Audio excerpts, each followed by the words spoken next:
ہمارے ہاں اکثر یہ ٹرینڈ دیکھا گیا ہے کہ جب آپ اداس ہوتے ہیں تو آپ رونے دھونے والے گیت سننا شروع کر دیتے ہیں، غزلیں سننا شروع کر دیتے ہیں، اور لوگوں کے اندر یہ سوچ پائی جاتی ہے کہ ایسا کرنے سے ان کا غم ہلکا ہو جاتا ہے، جبکہ حقیقت اس کے بالکل برعکس ہے۔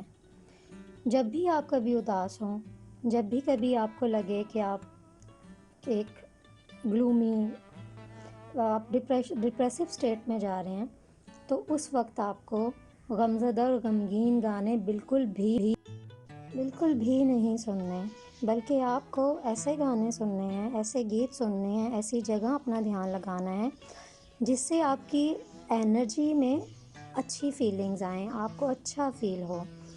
لاؤڈ میوزک سنیں، خوش رہنے والا میوزک سنیں، اور عام زبان میں شادیوں پہ بجنے والا میوزک سنیں، تاکہ آپ کی وہ ڈپریسو اسٹیٹ کے اندر تبدیلی آئے۔ تو ایسا کر کے آزمائیں اور مجھے بتائیں۔ Thank you.